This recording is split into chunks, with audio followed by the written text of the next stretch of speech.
Major funding for KPBS Evening Edition has been made possible in part by Anderson Plumbing, Heating and Air, proud to support the mission of KPBS and privileged to serve San Diego clients. Anderson Plumbing, Heating and Air, helping homeowners maintain drain, heating, and cooling systems since 1978. And by the Conrad Prebys Foundation, Darlene Marcos Shiley, and by the following.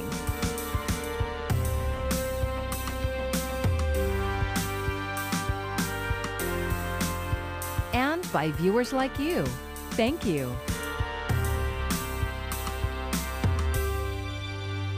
Good evening. It's Wednesday, November 11th. Thank you for joining us. I'm Maya Trabulsi. Today is Veterans Day, a time to thank those who serve our country. Despite the pandemic, San Diegans found many creative ways to honor our local military service members, from virtual ceremonies and boat parades to a special delivery for a World War II veteran. We'll have those stories throughout the newscast. The countdown to new coronavirus restrictions is on in San Diego County. We've officially landed in the state's dreaded purple tier, and many businesses have just 2 days left to prepare. Restaurants, places of worship, gyms, museums, and others will have to move outside or close for now. KPBS reporter Matt Hoffman went to a local gym to see how they're adapting. You want to come to a space where it's a bit of a sanctuary from your normal life. And so although it's been a crazy year, we've tried to kind of maintain that sanctuary feel. Today at Point Loma Sports Club, preparations are underway to move all operations outside by Saturday. To make sure our members are safe and our team members are safe. Over the last 6 months, it's not been easy, but you adapt, right? So you have to, in order to thrive, you have to adapt. Adapting meant adding this outdoor workout space that has 120,000 pounds of equipment in their Liberty Station parking lot. Our mindset was, let's assume we're outside for a year. The sports club has also moved group classes outdoors too, and with San Diego weather, it's pretty hard to beat. And one year up right here. We require masks basically throughout the facility, even outdoors. And just have kind of preached that mantra that it's like, I'm not doing it just for me, I'm doing it for you and for your family. While some have frozen their memberships, Point Loma Sports Club has added some new members who are happy that they're strictly enforcing wearing face coverings and sanitizing equipment. They've been good with that since they reopened day one, and so I've kind of just stayed here. Point Loma resident Nate DeMelfi was going to another gym before this, but I didn't necessarily feel safe there. I felt very much on edge. There are some gyms that just don't have this availability to go outside or to afford necessarily this amount of sanitization equipment. For DeMelfi, the gym is a place that's important for not only his physical health, but also his mental health. And he's grateful that places like Point Loma Sports Club are adapting during the pandemic and rising cases. Part of the reason why I even started coming, I was in a really low place mentally during high school. And so I started coming to the gym to get out any anxiety, stress. Since we are technically in winter, management is looking to add some rain guards and heaters for the outside workout space. They'll be outdoors only starting Saturday until San Diego County exits the state's purple tier, which won't be for at least 3 weeks. Matt Hoffman, KPBS News. A new COVID-19 testing center opened in the North County today, aimed at supporting Vista Unified School District's reopening plan. The new site is a collaborative effort by the county, city, and school district, which reported cases among students and staff shortly after returning to on-campus instruction. The free testing center at the Linda Rhodes Recreation Center will be open to the public 7 days a week from 8:30 a.m. to 5:30 p.m., and no appointment is needed.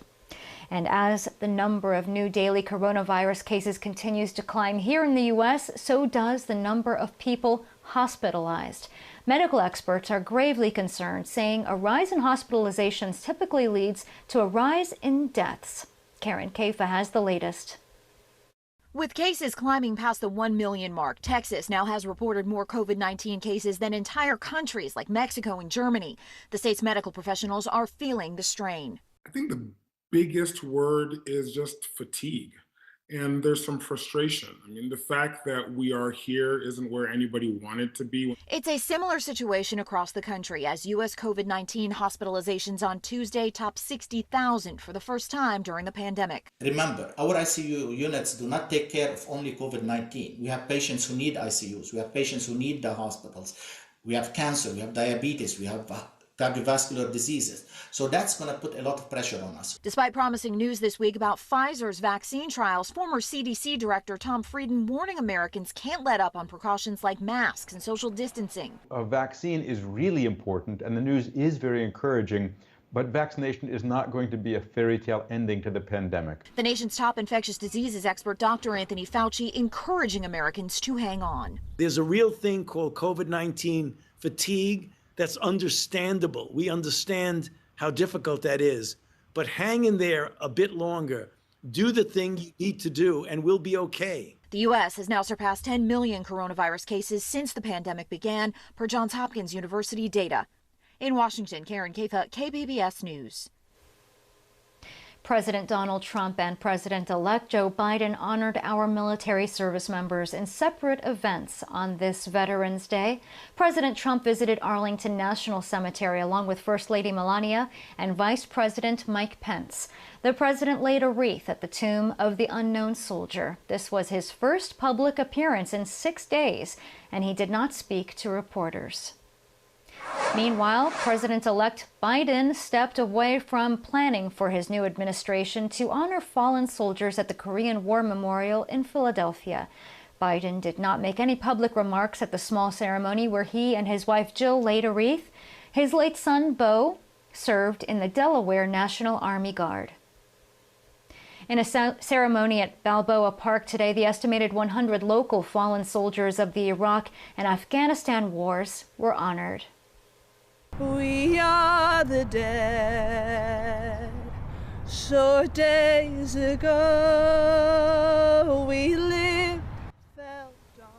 A memorial headstone was displayed to remind people of the true meaning of this day, also known as Armistice Day. David Herrera, 26, U.S. Army. Jason Hill, 20, U.S. Marine Corps. Names of fallen soldiers were read, followed by a moment of silence. Since the event was not open to the public because of the pandemic, Veterans for Peace has made it available on their website until Sunday. San Diego is home to the third highest population of veterans in the United States. In a year when flying vets to Washington was off the table, Honor Flight tried something different. KPBS military reporter Steve Walsh says this year the veterans came to them. In a typical year, Honor Flight would be offering free trips to Washington, D.C. as a thank you for those who served. Instead, the group has had to find new ways to connect with vets. Holly Schaffner is the group's spokesperson. That's what we want to do. We wanted to reinvent the Veterans Day Parade. I've been through several drive-through food distributions and helped out there. And so it made sense that if they can do a drive-through food distribution, why can't we do a drive-through parade? This year is especially difficult for World War II veterans who are all in their 90s. We reached out to 96-year-old Melvin Hubbard by Zoom. He lives with his daughter Carol and planned to come to the parade at the National University campus in San Diego Wednesday.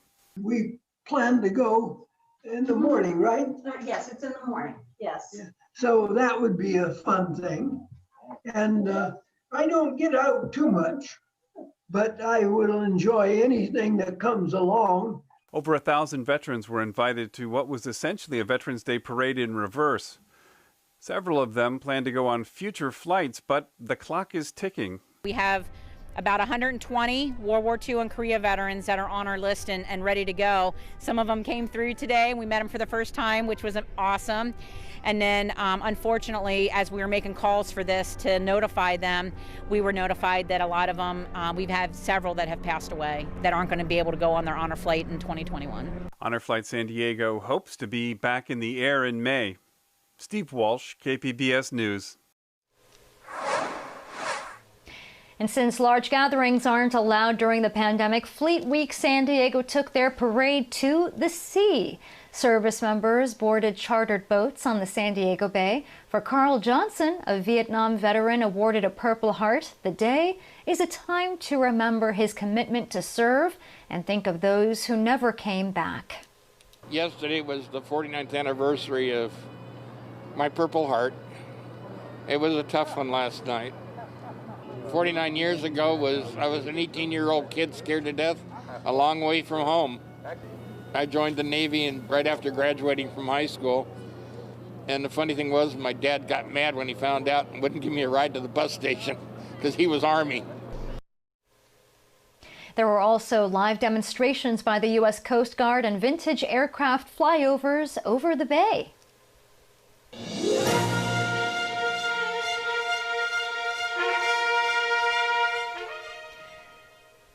Assemblymember Todd Gloria won the San Diego mayor's race against City Council member Barbara Bree earlier this week. And today, Gloria sat down to speak with KPBS about his plans for the city. Here's KPBS reporter Jacob Ayer. Gloria will be San Diego's first openly gay elected mayor, the first of Filipino or Native American descent, and the first Latino mayor in the city since California became a state. He will be only the third Democrat elected to the mayor's office in San Diego since 1971.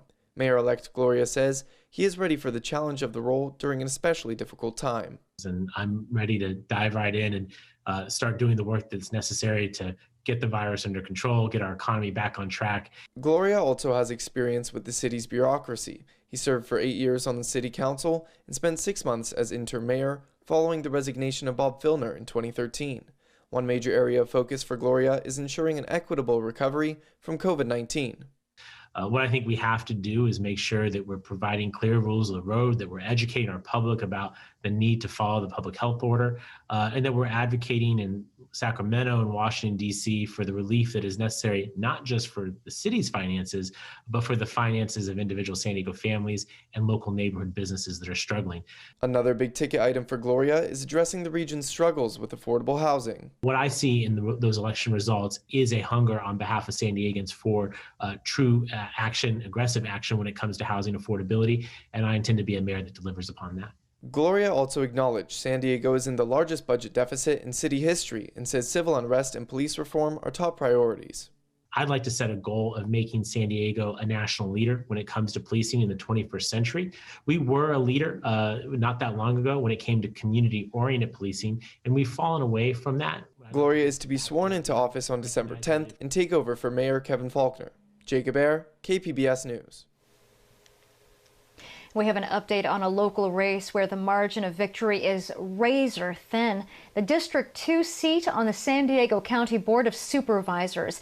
Yesterday, for the first time since election night, former State Senator Joel Anderson pulled ahead of Poway Mayor Steve Voss by just 7 votes. Now, 85 votes separate the two, with Anderson still in the lead. Both candidates are Republicans. 24,000 ballots remain to be counted, but it is not known how many remain in the 2nd District. The winner will succeed Supervisor Diane Jacob, who was termed out after 28 years on the board. San Diegans overwhelmingly passed Measure B, which will establish an independent commission to oversee the San Diego Police Department.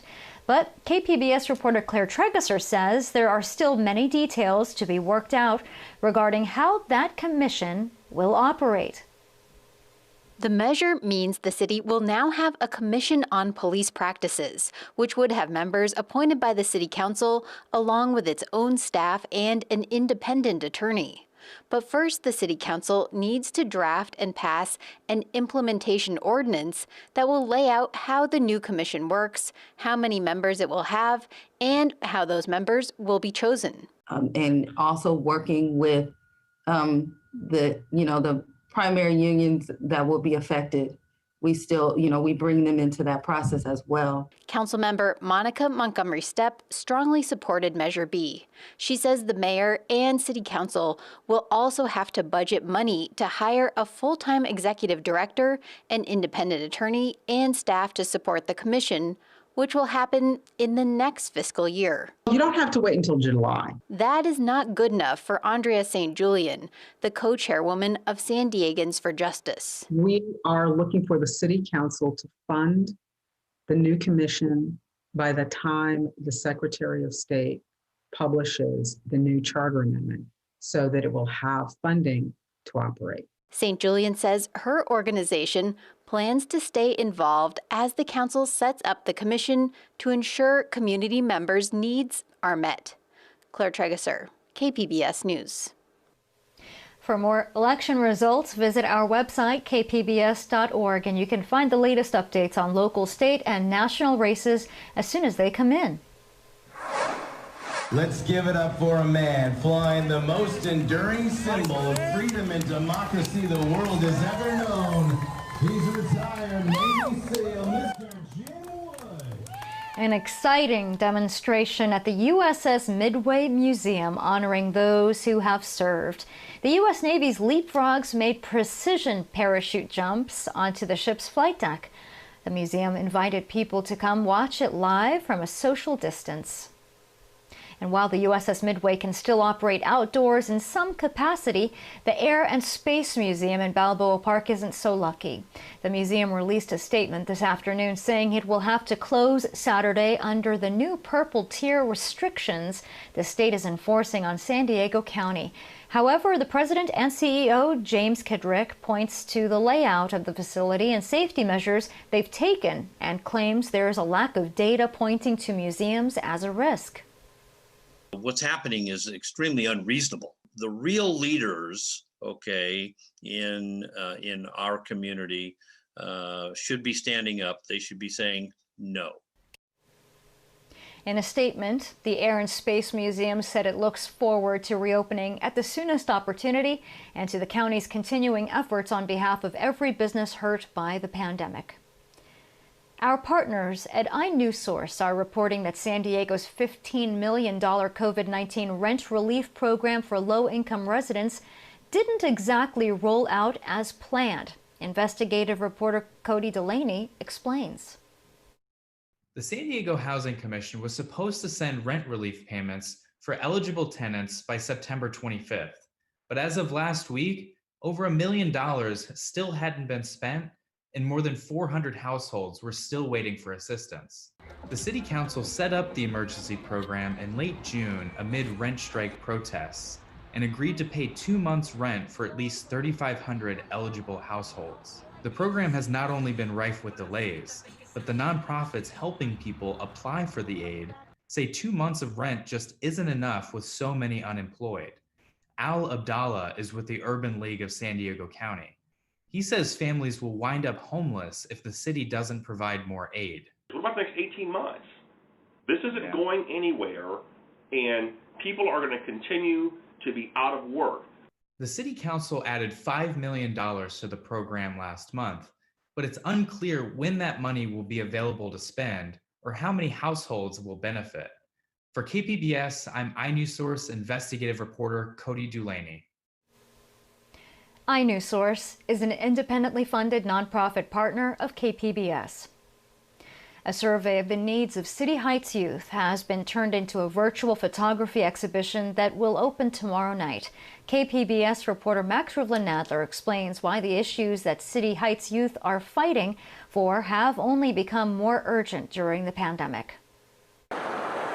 The group Youth for Change began surveying City Heights youth in 2016 after young people in the community signaled they weren't being listened to by community leaders.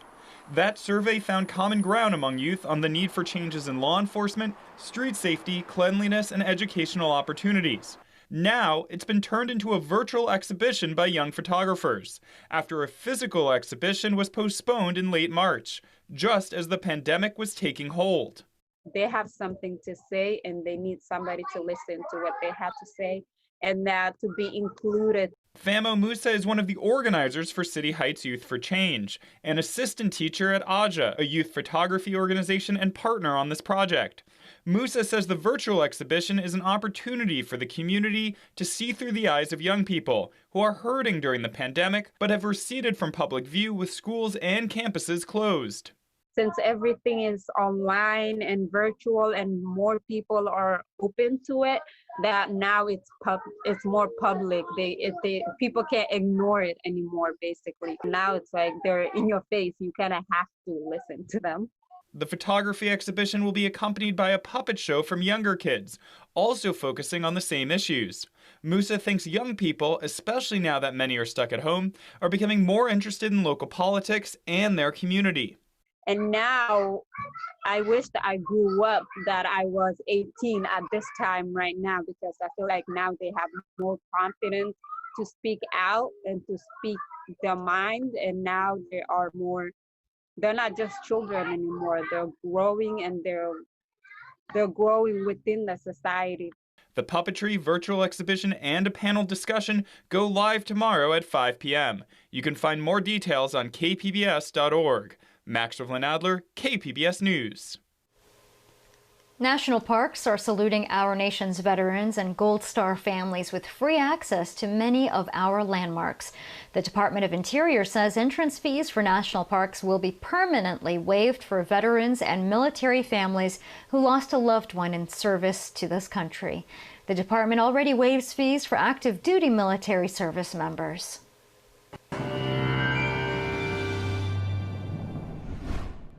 Our cool, dry weather pattern continues right through the end of the week with below average temperatures, and at night it continues to stay a little bit on the chilly side. Over the weekend, we do see some changes. We'll start to see some warmer weather arriving by Sunday, and that should continue into Monday. Now, as we take a look at tonight's lows, we're down to 40 in Oceanside, San Diego 51, but Ramona's at 35.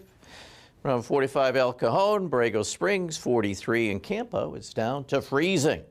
As we take a look at tomorrow's weather, well, it's more of the same. We remain cool here with the temperatures near or below average. And as we take a look at the latter part of the day, you see some wet weather, parts of Northern California. That's what the next system that's approaching. That will give us some wind Thursday night into Friday. Looking at the temperatures for tomorrow, Oceanside 67. San Diego 68, Ramona's at 70, and El Cajon 74. So it's pleasantly cool, if you will. And then you can see Borrego Springs 74, Campo's at 67. So that's not too bad.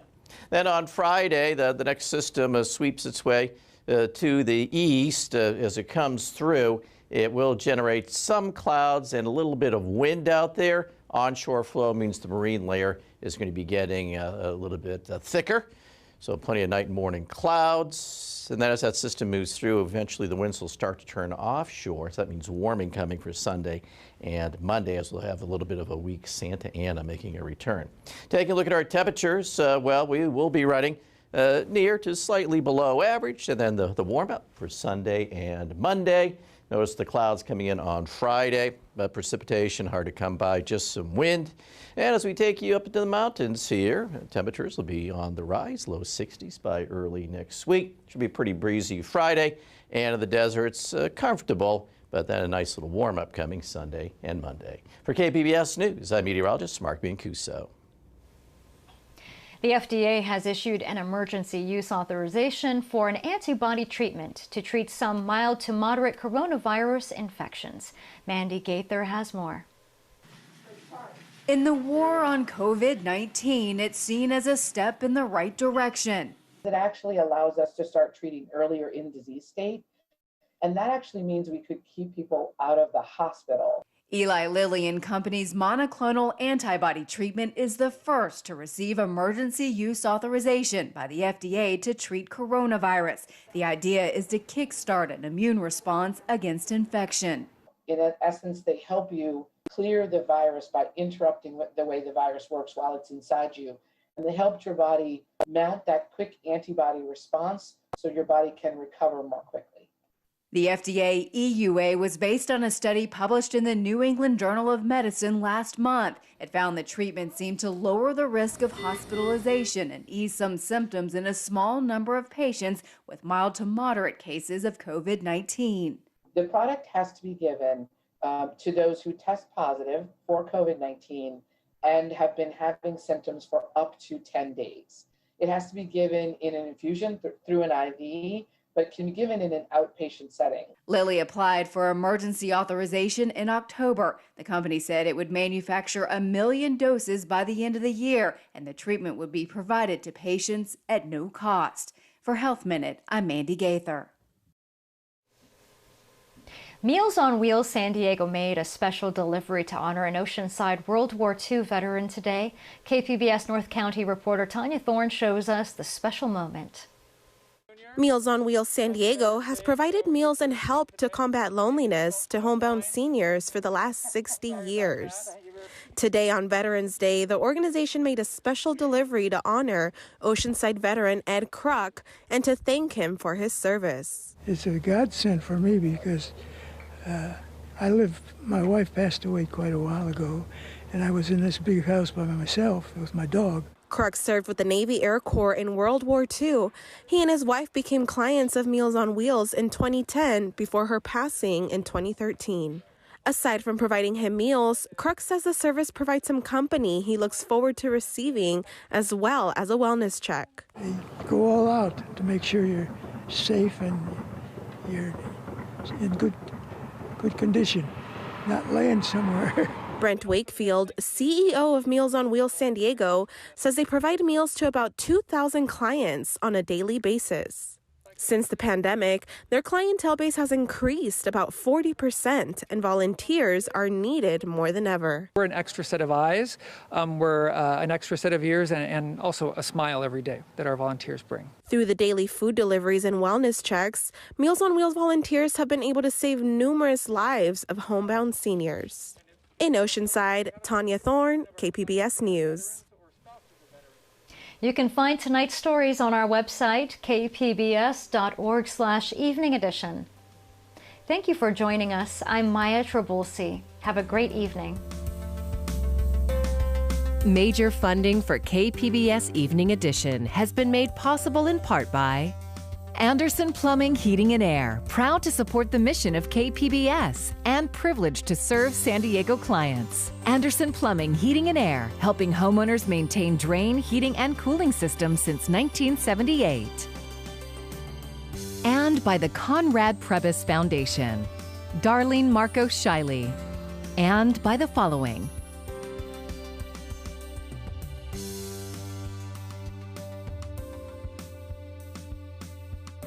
and by viewers like you. Thank you.